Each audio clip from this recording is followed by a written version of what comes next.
नमस्ते बच्चों। मेरे सारे बच्चे कैसे हैं? सभी बच्चे अच्छे से हो? ओके, सभी को मेरा बहुत-बहुत नमस्कार।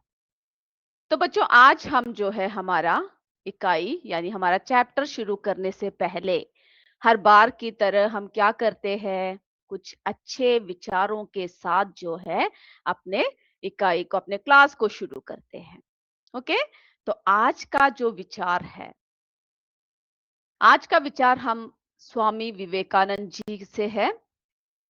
वे कहते थे, अपने जीवन में एक लक्ष्य निर्धारित करो और अपने पूरे शरीर को उस एक लक्ष्य से भर दो और हर दूसरे विचार को अपनी जिंदगी से निकाल दो। यही सफलता की कुंजी है। तो क्या कहते थे वे कि हम लोगों को क्या करना चाहिए बच्चों? हमारे जीवन में एक लक्ष्य होना चाहिए। हम लोग बहुत सारी चीजें पढ़ते हैं, मेहनत करते हैं, है ना? इन सब के पीछे हमें क्या करना चाहिए? एक लक्ष्य जरूर रखना है। ये नहीं कि सिर्फ पढ़ रहे हैं, सबने बोला पढ़ो तो हमने पढ़ लिया, है ना? सबने कहा स्कूल जाओ तो स्कूल चले गए। होमवर्क करने को कहा, होमवर्क कर लिया। नहीं, हमारा एक अपना लक्ष्य होना चाहिए और जो लक्ष्य हम निर्धारित करेंगे उस पर पूरे शक्ति के साथ, पूरे मन के साथ हम उस लक्ष्य की तरफ आगे बढ़ेंगे। आपको विचलित करने वाले हर विचारों को हमें क्या करना है? हमें पीछे धकेल देना है ना? और अपने लक्ष्य पर ध्यान देना है। अगर इसी तरह आगे बढ़ते रहे तो हम सफलता कोई भी हमसे क्या नहीं कर सकता बच्चों? छीन नहीं सकता। तो इसी अच्छे विचार के साथ जो है हम लोग क्या करने वाले हैं? आज का विचार जो है शुरू करने वाले हैं। ओके, तो सभी तैयार है? बिल्कुल। यस। तो आज हम लोग कौन सा चैप्टर कर रहे हैं?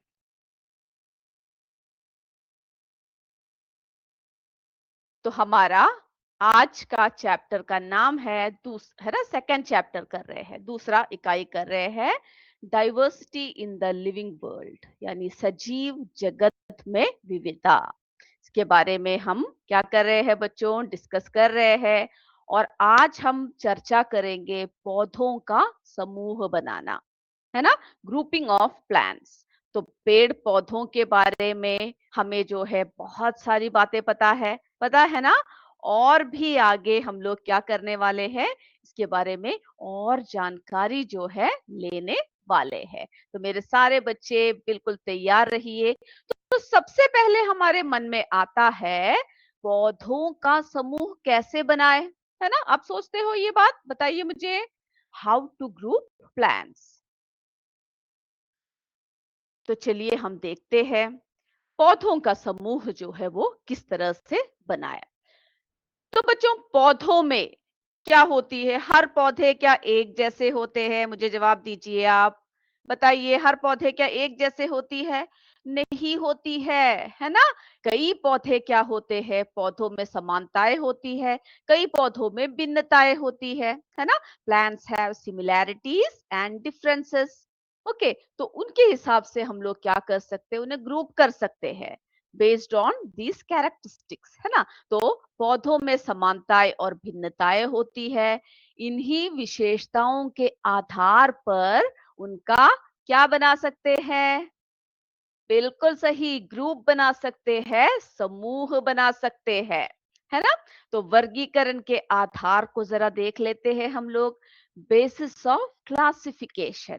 क्लियर है यहाँ तक सभी को? हम लोग पौधों के समानताओं क्या कर सकते हैं? समानताएं और भिन्नताएं के अनुसार हम लोग समूह बना सकते हैं। किसका? पौधों का। तो बताइए आप लोग मुझे, कौन कौन से जो है आप लोग देखते हैं, कैस किस किस आधार पर वर्गीकृत कर सकते हैं?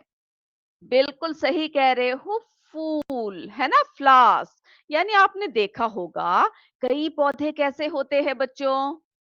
बताइए मुझे। यस, फ्लावर्स होते हैं और कई पौधों में फूल नहीं होते हैं, है ना? तो फूल वाले और बिना फूल वाले पौधों के हिसाब से। अब बताइए, अगला मुझे बता दीजिए जल्दी से। तने के हिसाब से बना सकते हैं, है ना? कई पौधों में जो तना होता है वो कैसा होता है बच्चों? कोमल होता है। कई पौधों का तना जो है वो कैसा होता है?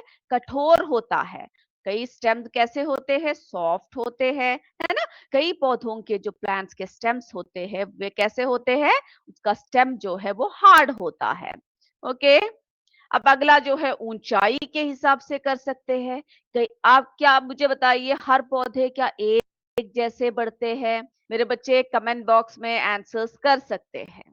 ओके, मैं आपके कमेंट्स को देख रही हूँ। आप मुझे बताइए कि क्या हर पौधों की ऊंचाई यानी हर पेड़ के पौधों की ऊंचाई एक जैसे होती है या नहीं? मुझे पहले कमेंट करके बताइए आप लोग। बिल्कुल, है ना? कई पे जो पौधे होते हैं वो कैसे होते हैं बच्चों? छोटे होते हैं। कई जो है मध्यम आकार के होते हैं, है ना? मीडियम होते हैं। और कई पौधे कैसे होते हैं? बड़े पौधे होते हैं, लार्ज प्लांट्स होते हैं। फिर पत्तियों के हिसाब से हम लोग कर सकते हैं। क्या हर पौधों के पत्तियां एक जैसे होते हैं बताइए? बिल्कुल नहीं होते, है ना? तो जो लीव्स है वो कैसे होते हैं? उनके साइज डिफरेंस होते हैं, कलर डिफरेंस होती है और उनकी अरेंजमेंट्स भी कैसा होता है? डिफरेंट होता है। तो पत्तियों के आधार पर हम लोग क्या कर सकते हैं? वर्गीकृत कर सकते हैं। आकार, रंग और व्यवस्था में अंतर होती है। अब देखिए अगला शाखाएं, ब्रांचेस, है ना? तो कैसे होते हैं? कई पौधों के शाखाएं जो होती है वो कैसे होती है? ऊपरी भाग से यानी भूमि के पास से या तने के ऊपरी भाग से निकलती है। तो हम लोग देखते हैं प्रत्येक जो पौधे होते हैं वे कैसे होते हैं? उनमें जो ब्रांचेस होते हैं दे emerge नियर द ग्राउंड और from the upper part of the stem. Okay, इस तरह से हम लोग जो है भिन्नताएं देख सकते हैं। तो ये बात आप सबको क्लियर हुआ? ओके, चलिए। अब हमने देखा कि किस तरह से हम क्या कर सकते हैं? पौधों का समूह बना सकते हैं। यहाँ तक क्लियर है तो बताइए मुझे कमेंट बॉक्स में कि क्लियर है या नहीं है। क्लियर है ना? बहुत आसान है ना? ये आपको पहले से ही पता है। यस, आप लोग अपने कमेंट्स में भी मुझे बताइएगा। तो बच्चों, वन यानी पौधों का समूह कैसे बनाएं? पौधों में कई समानताएं और भिन्नताएं होती है। अभी हमने देखा फूल, तना, ऊंचाई, पत्तियां और शाखाएं, है ना? इनमें जो है इन विशेषताओं के आधार पर हम लोग क्या कर सकते हैं? पौधों को बताइए समूहों में बांटा जा सकता है। ओके। अब देखिए कई में हमने क्या बताया? फूल क्या होते हैं बच्चों? कई पौधों में फूल जो है उपस्थित होता है या कहीं में जो है अनुपस्थित होता है। यानी कई पौधों में फ्लावर प्रेजेंस होते हैं, कई में एब्सेंस होते हैं फ्लावर्स की, है ना? तनों के प्रकार हमने देखा, कई तने जो है कैसे होते हैं? सॉफ्ट होते हैं, कई हार्ड होते हैं, है ना? कोमल होते हैं, कठोर होते हैं तने। फिर ऊंचाई के हिसाब से देखा, कई जो है छोटे होते हैं, है ना? स्मॉल होते हैं। कई पौधे कैसे होते हैं बताइए मुझे? मीडियम होते हैं, मध्यम, है ना? और कई लार्ज होते हैं यानी बड़े होते हैं। फिर पत्तियों का आकार देखा हमने। पत्तियों के आकार में भी क्या होती है? डिफरेंसेस होती है ना? शेप और अरेंजमेंट्स में भी क्या होती है? अलग अलग तरीके के जो है व्यवस्थाएं हमें देखने को मिलती है। और शाखाओं का स्थान भी कैसे हो सकता है बच्चों? बताइए कैसा हो सकता है? नीचे या ऊपर से, या नीचे से हो सकता है, ऊपर से हो सकता है। अब देखिए तनों के प्रकार, है ना? हमने देखा कोमल होता है, कठोर होता है। इस पौधे का तना देखिए बच्चों कैसा है? कोमल तना है ना? कैसा तना है? कोमल तना है। अब देखिए कई कैसे हो सकता है? बहुत कठोर तने वाले हो सकते हैं या नहीं? कठोर तने वाले, यस और नो बताइए मुझे। यस, होते हैं, है ना? कई जो है पौधे कैसे होते हैं? छोटे होते हैं। आप लोगों ने देखा है ना? बताइए मुझे, यस और नो देख रखा है सभी ने? छोटे पौधे, बड़े पौधे? यस, बिल्कुल देखा है। तो ऊंचाई में हम लोग देखते हैं कई पौधे बहुत छोटे होते हैं। कई कैसे होते हैं बच्चों? मध्यम आकार के होते हैं, है ना? कई पौधे जो है बहुत बड़े होते हैं, है ना? कई पौधे कैसे होते हैं? बहुत बड़े होते हैं। अब फूलों की बात करें तो कई पौधों में, कई पेड़ों में, पौधों में फूल लगे होते हैं। कई पेड़ों में, पौधों में क्या नहीं होते हैं? फूल नहीं लगे होते हैं, है ना? अब देखिए शाखाओं का जो स्थान है, कई पौधों में कैसे होता है मुझे बताइए? किसी बच्चे का माइक, किसी स्कूल का माइक ऑन है तो बताइए, शाखाओं का स्थान कैसा होता है? यस बताइए। मैं सुन रही हूँ आपको। शाखाओं का स्थान जो है कई पौधों में कहाँ से होता है? नीचे से होता है ना? और कई पौधों में जो है ऊपर की तरफ से हो सकता है। तो हम लोग इस आधार पर जो है अलग-अलग प्रकार के पौधों को देख सकते हैं। अब देखिए बच्चों, यहाँ पर जो है हमारे पास एक पौधा है ना? कैक्टस। अब आप मुझे बताइए क्या इसमें फूल होते हैं? कमेंट बॉक्स में कमेंट करके बताइए, मैं देख रही हूँ आपके कमेंट्स को। आपने क्या कैक्टस में फूल देखे हैं? हाँ, है ना? कई में होते हैं। अधिकांश कैक्टस में जो है क्या होते हैं बच्चों? फूल जो है होते हैं। है ना? आपने बहुत सारे देखे होंगे। अब बता सकता है कोई मुझे किस-किस तरह के जो है आपने देखा है? ओके, तो कइयों में जो है हम लोग क्या देखने को मिलता है? कैक्टस में हमें जो है फूल देखने को मिलता है। लेकिन उसका तना कैसा होता है? तना हमें देखने में तो एकदम मोटा, हरा, रसीला लगता है, लेकिन वो काफ़ी मजबूत होता है ना? कठोर हो जाता है, ओके? और इसकी ऊँचाई कैसी होती है? ऊँचाई जो है आधार पर यानी कई कैक्टस जो है बड़े होते हैं, मध्यम आकार के होते हैं, है ना? छोटे आकार के हो सकते हैं। तो ज़्यादातर जो है कैसे होते हैं बच्चों? मध्यम आकार के या छोटे आकार के आप लोग क्या कर सकते हो? देखने को मिलता है। ओके? तो यानी कई-कई आकार के हमें जो है इस तरह के पौधों को देखने को हमें क्या हो सकता है? मिलता है। तो आप लोग मुझे बताइएगा आज जो है आप जाकर हर पौधों को देखिएगा कि जो है उसमें फूल होते हैं या नहीं होते, है ना? बड़े होते हैं या कठोर होते हैं, छोटा होता है या बड़ा होता है। ये ज़रूर आप मुझे बताइएगा, ठीक है? पौधों को लिखना है, कौन-कौन से पौधे हैं, किस-किस तरह के होते हैं, सभी बातें आपको क्या करना है? बताना है। अब मुझे देखिए, अब बताइए मुझे गुलाब, है ना? गुलाब में मुझे बताइए क्या होता है? फूल होता है या नहीं होता है? क्या होता है? होते हैं, है ना? गुलाब के पौधों में जो है फूल बताइए मुझे होते हैं या नहीं होते हैं? यस, मैं आपका जवाब का इंतज़ार कर रही हूँ।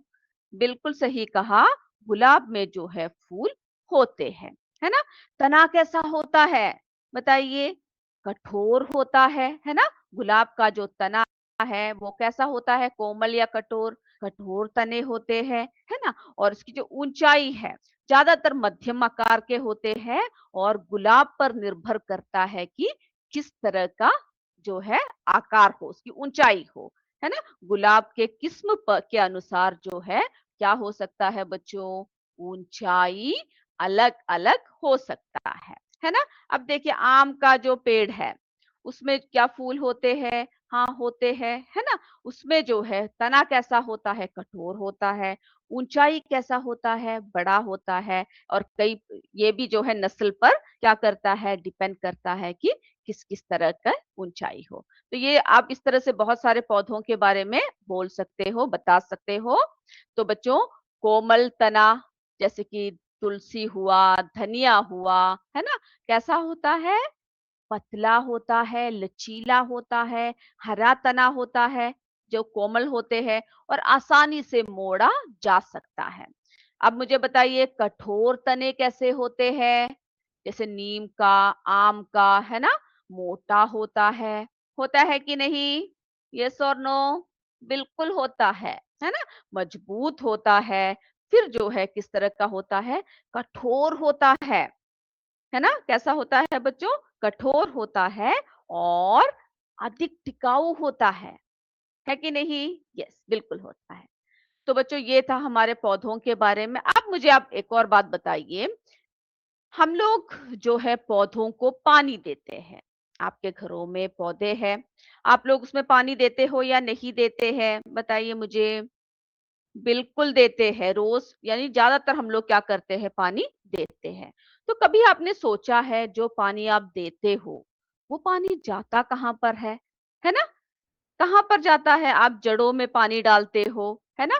तो जड़ों से जो है पानी क्या होता है, तनों के माध्यम से क्या होता है, उनके माध्यम से पत्तों तक पहुंचता है ना? और पत्तों में हमने आपको बताया था छोटे-छोटे स्टोमेटा यानी रंध्र होते हैं और इन रंध्रों से क्या होता है, जलवाष्प के ज़रिए, है ना? क्या होता है, पानी बाहर निकल जाता है। जो ज्यादातर जो पानी होता है वो क्या होता है, वो बाहर निकल जाता है। ओके, तो हमने तो अब हम क्या करेंगे, हम देखते हैं कि क्या पत्तियों में से पानी छूटता है या नहीं। ओके, ट्रांसपिरेशन क्या होता है, वाष्पोत्सर्जन क्या होता है, इस बारे में हम जरा देख लेते हैं। तो बच्चों यहाँ पे देखिए हमने एक जो है प्लांट ले रखा है ना? बहुत ही हेल्दी प्लांट है, सूर्य का प्रकाश मिल रहा है, मिट्टी में लगा रखा है, एक पॉट में लगाया हुआ है ना? पानी भी देते हैं। तो अब हम सबसे पहले क्या करेंगे, यहाँ की पत्तियों को ज़रा निकाल देंगे। ओके, इस डाली के पत्तियों को हमने निकाल दिया। ओके, अब आप देख रहे हो यहाँ पे 3 पॉलीथीन बैग्स पड़े हुए हैं, है ना? यहाँ पे थ्रेड पड़ा हुआ है। तो हमें देखना है कि क्या पत्तियाँ क्या छोड़ती है, जलवाष्प को छोड़ती है या नहीं। अब इस पॉलीथीन बैग को जो है इस डाली में हमने बांध दिया।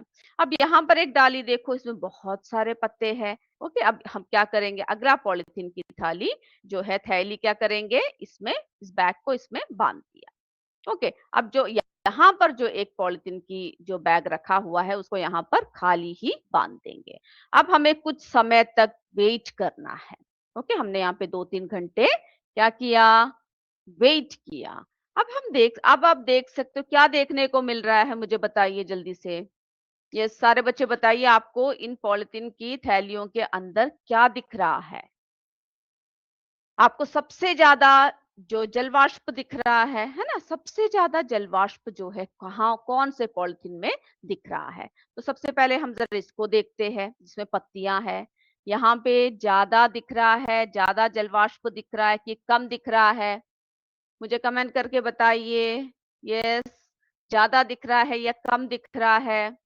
ज्यादा दिख रहा है ना? क्योंकि यहाँ पर जो है ज्यादा पत्तियां हैं और पत्तियों के इन छोटे छोटे छिद्रों से यानी स्टोमेटा के जरिए क्या निकलता है, जल की बूंदे यानी जल वाष्प के रूप में बाहर निकलता है। जिसमें पत्तियां नहीं थे उसमें हमने क्या देखा, बहुत ही कम है ना? और जो खाली पॉलीथीन था उसमें बिल्कुल नहीं है। तो ये क्या बताता है कि पत्तियों के जरिए जो है वाष्पोत्सर्जन होता है। ओके, तो इस आधार पर हम लोग जो है पौधों को शाख, झाड़ी और वृक्ष में देख सकते हैं, है ना? अलग अलग रूपों में हम लोग जो है पौधों को देखते हैं। तो बच्चों देखिए, शाख यानी हर्ब कैसे पौधे होते हैं, कैसे पौधे होते हैं? यस, हमारे जेयूपीएस जजारा के बच्चों ने कमेंट में बताया है, ज्यादा होता है। ओके, ज्यादा दिख रहा है यानी वाष्पोत्सर्जन, हमने पानी की बूंदे ज्यादा देखा।